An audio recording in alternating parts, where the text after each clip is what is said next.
Welcome back to All This Math. This is Professor Parker. And as Malcolm says, if you don't stand for something, you will fall for anything. That's what he says on my t-shirt, right? And one of the things I think we should stand for is knowing how to use the order of operations correctly. I think we should stand for that. All right? Now, some people are confused, and I know why they're confused. I've had a lot of students that have been confused over the years by this. It's because of this right here. This confuses people because they memorize this without understanding the actual rules of the order of operations. They just memorized PEMDAS. They thought PEMDAS was the order of operations.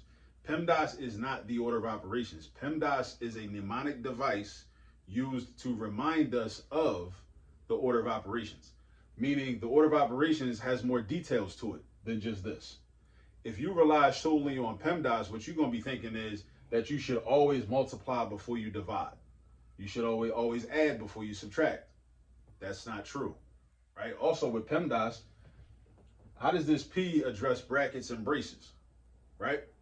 How does this E address radical signs, right? Again, PEMDAS is just a mnemonic device used to remind you or take you to the actual order of operations, which is much more comprehensive and much more robust, meaning that you do multiplication or division as you work from left to right. So whichever operation comes first, that's what you do first as you work from left to right in the problem. All right, so it's this right here that be jamming us up. Now, the same thing can be said for addition and subtraction. However, with addition and subtraction, you're going to get the same answer anyway, as long as you respect the negative signs on the individual numbers, right? You'll get the same answer. But so whether you do addition first or subtraction first, it won't make a difference as long as you respect the signs that are attached to those numbers.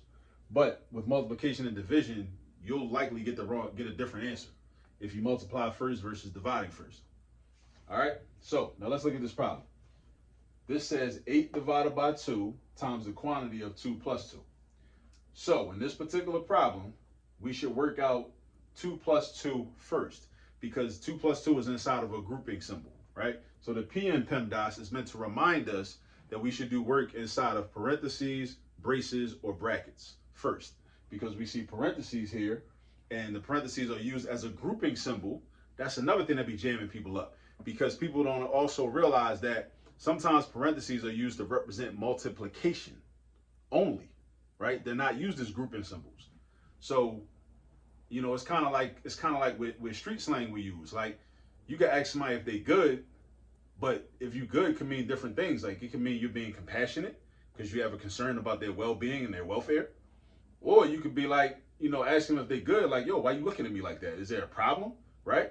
But you said you good, but based on the context, it could be trying to communicate two totally different ideas, right? Same thing with parentheses and math. And understand, math is a language in and of itself. So we got to understand these things.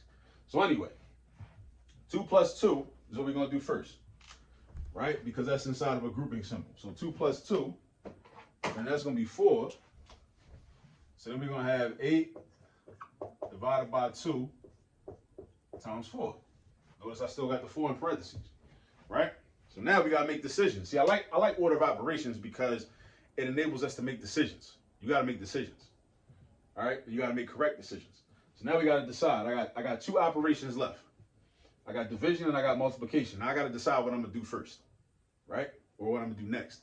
Most people, because of PEMDAS and not thinking about the more comprehensive and expansive order of operations that says that you do multiplication or division as you work from left to right, meaning whichever one comes first, whichever operation comes first, is what you do first. So as I read this from left to right, just like the way I read a sentence in the English language from left to right, if I see division first, then I do division first. If I see multiplication first, then I do multiplication first.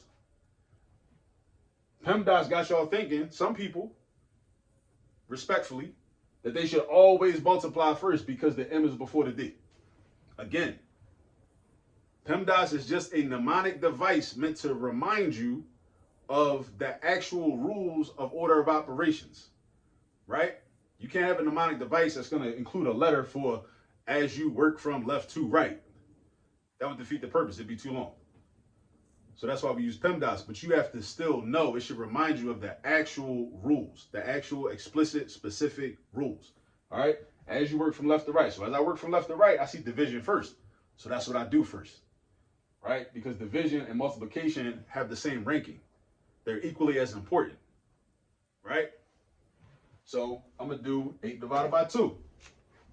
And this is documented. So I don't know, like I don't want, like, do your research. If you disagree with this, then I mean, show where it's documented that you should multiply first at all times. You know, I could be wrong. I'm not, but I could be. So 8 divided by 2 is 4. And then we're left with 4 times 4. So now we have only one option left, or one operation left, I should say. 4 times 4, and 4 times 4 is 16. So that is the final answer to this question. Now, I've seen this on the internet, I've seen this on social media, and some people were arguing over, like, you know, whether it was 1 versus 16. Now, the people that got 1, I know why they got 1, because they were following PEMDAS and not the actual order of operations. The actual order of operations says to multiply or divide depending upon what you see first as you move from left to right in reading the problem, right? But they're thinking, okay, the M is before the D, so I always multiply before I divide. That word always can be problematic. Because in their mind, PEMDAS, oh, M is always before the D, so therefore I should always multiply, which actually is a logical conclusion if you don't know the actual order of operations. But if you know, as long as you know the actual order of operations, then you're going to be cool, right? So what people did was they said, oh, well, let's do 2 times 4 because I think I'm supposed to always multiply. And they got 8. And then they said, oh, well, 8 divided by 8 is 1. So that's a good wrong answer, right? If this problem was on a standardized test or on some like, I don't know, a lot of teachers, if teachers were teaching order of operations, and they wanted to make sure the students were paying attention and really understood the order of operations, 1 would be one of the answers if it was multiple choice. 16 would be one of the answers, the correct answer, but 1 would be one of the answers. I'm pretty sure of it. But I want us to understand the order of operations so we can stop arguing on Instagram, on the Shade Room posts, on the Baller Alert posts, or whatever, on different people's Facebook posts, right? There's no need to argue. I mean, these are concrete rules. These are concrete rules. Now, if you don't want to follow rules and you want to be like, you know, like people that, you know, some people that drive in Philly, like just don't want to follow the rules, want to do their own thing, you know, just don't want to, you know, obey traffic devices, don't want to obey, you know, rules of the road, commonly accepted rules of the road. I mean, hey, I hope that works out for you, but you're not going to get the right answers, you know, when it comes time for somebody to grade your work, you know. So yeah, so anyway, order of operations, make sure you know the order of operations. You work from left to right, and you do multiplication or division first, depending upon what you see first. Same thing with addition and subtraction. You work from left to right, whatever comes first. If subtraction comes before addition, you do the subtraction first, then you do the addition, right? But the difference is that with addition and subtraction, it's not going to affect your final answer as long as you respect the signs that are in front of those numbers. All right? All right. Now, go practice some more problems like this so you don't be on Instagram arguing all loud and wrong. Peace.